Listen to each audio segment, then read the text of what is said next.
Joining me right now is U.S. Congressman Elijah Cummings of Maryland and former Pennsylvania Governor Ed Rendell. Governor Rendell, I want to start with you. This line, you've all dealt with, you've run against the NRA in terms of re-election as governor and election as governor. I have never heard this kind of talk. This talk is crazy. It's reign of terror talk, like in the French Revolution. Get your gun, you're the one next. If you got any gripe in this country about illegal immigration, about the debt crisis, you better be armed and ready to fight.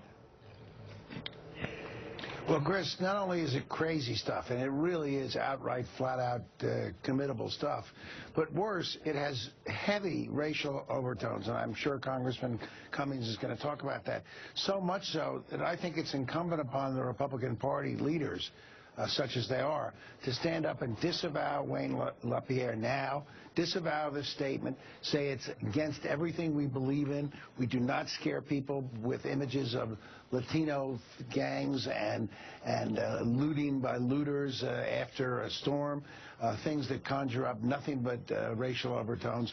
I think if the Republican Party wants to do anything in the future in this country in the next 5 to 10 years, they disavow this and disavow it now, like President Bush did when the NRA went crazy a few years back.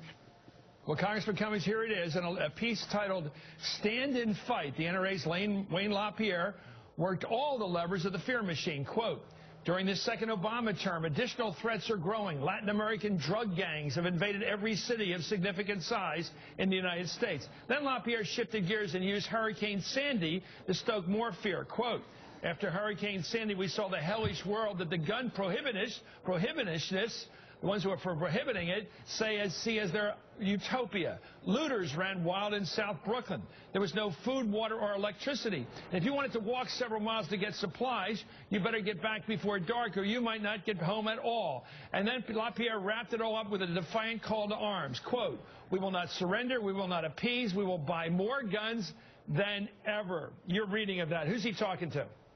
I think he's talking to people who will be accepting of fear. He basically is trying to put fear into people's hearts. And, I mean, if you read it carefully, you would think that it was an advertisement for gun manufacturers.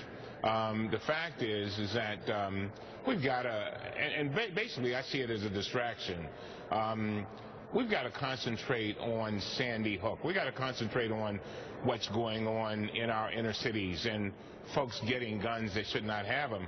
And I think that what Mr. LaPierre is doing is, to be frank with you, he's shooting himself in the foot and shooting the NRA in the foot. Because in talking to some of my colleagues on the Republican side today, a lot of them are embarrassed and upset about it, but they are afraid to speak out about it.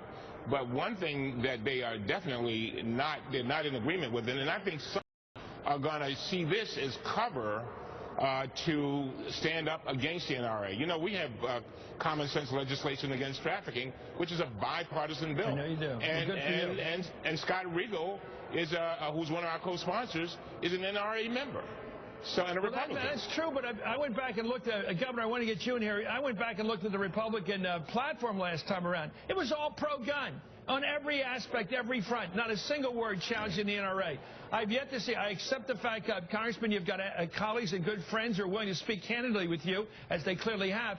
They ain't going on television saying anything against LaPierre. I agree. They ought to, and I agree. As far as I can see. Governor, he looks like he's the boss. It's like when Rush Limbaugh speaks and everybody hides in a cave because they're afraid of Rush Limbaugh. This guy, no matter what he says, if it has a racial tinge, they don't call him out on it. Nobody seems to do it on the Republican side. And it's mind-boggling to me, Chris, because the polls are absolutely clear. Yes. Overwhelming number of Americans disagree with Wayne LaPierre and this stuff. And where are the moderate Republicans? Where are the Jim Gerlachs and the Charlie Dents and the Charlie Fitzpatricks and the Pat Meehan's in the Philadelphia suburbs? Do they think that this is acceptable stuff? Are they going to stand and hide behind a curtain and not come out and say stuff? And what are they going to do when it comes time to cast their votes? Are they going to vote to eliminate high-capacity magazines? Are they going to vote to eliminate assault rifles? Are they going to vote to make universal background checks the law of the land? Are they going to vote for that gun trafficking bill that Congressman Cummings is talking about? It's time that we call those guys on the carpet and said, who are you for, us or the NRA?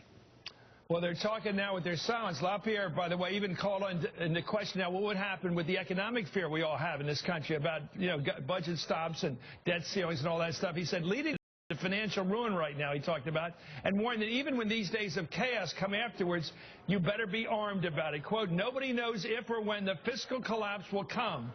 But if the country is broke, there's likely to be not enough money to pay for police protection, and the American people know it. When LaPierre testified before Congress, by the way, he emphasized this fear that people have got to protect themselves from marauding mobs, and the government might not be able to do the job. Let's listen to him on that point again. I also think, though, that what people all over the country fear today is being abandoned by their government. If a tornado hits, if a hurricane hits, if a riot occurs, that they're going to be out there alone, and the only way they're going to protect themselves in the cold, in the dark, when they're vulnerable, is with a firearm. You know, Congressman, what he's really appealing to here, if you've studied the groups like survivalist groups and posse comitatus that live up in the hills of Idaho, you know them all. He wants everybody in America to start acting like a survivalist. You got to be in some barricade situation with lots of guns to protect yourself against minorities, against illegal immigrants, against the government. You got a lot of enemies out there, and maybe your neighbor trying to get a loaf of bread from your kitchen. You might have to shoot him. Yeah, well, basically he's trying to paint this doomsday scenario. But I think LaPierre I don't even think he's in touch with his own membership when 82% are saying that they believe in comprehensive background checks, and 87% are saying that they truly believe that there should not be, criminals should not have guns. So he's clearly out of tune. And again, I think, but I'm convinced that this is going to work against Republicans who don't stand up. When well, remember back George Bush Sr., back when he was ex-president, he was a good man about this. When LaPierre put out a letter about calling federal agents, ATF and other people, FBI agents, jackbooted thugs, he said, I'm quitting.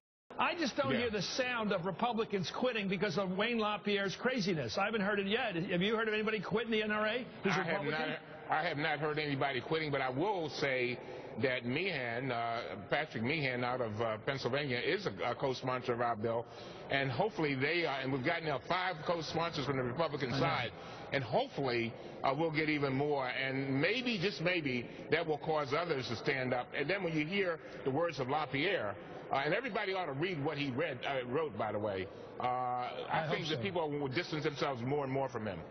Well, the problem is that Pat Meehan did not. He came out for your trafficking bill last night, as he should. He's a co-sponsor with you. I understand that's a good thing to do. But I tried to get him on assault weapons. I tried to get him on magazines. He won't do it, even in suburban and Delaware County. Your thoughts? Last thought, Governor. Well, that's the key. Congressman Cummings, can you tell everybody, are the Pat Mehans of the world going to vote a discharge petition if Speaker Boehner will not allow these things to be voted on at the floor of the House? And that's what the president said. They deserve a vote. Will the Pat Mehans of the world, those Republicans, vote discharge petition to get it to the floor? A comprehensive bill, I don't think so. I've listened to him. But on this bill, maybe. Just the trafficking bill, maybe. But again, if we can agree on some things, I want us to get those things done. Things we don't agree on, we'll have to deal with them another day. Okay, thank you. But the sad part is you end up doing nothing, which is sad. I agree. That's one counter, but I also want to smoke these guys out. Anyway, thank you, Elijah Cummings, Congressman from Maryland and Governor Rendell of Pennsylvania. Up next, it was only a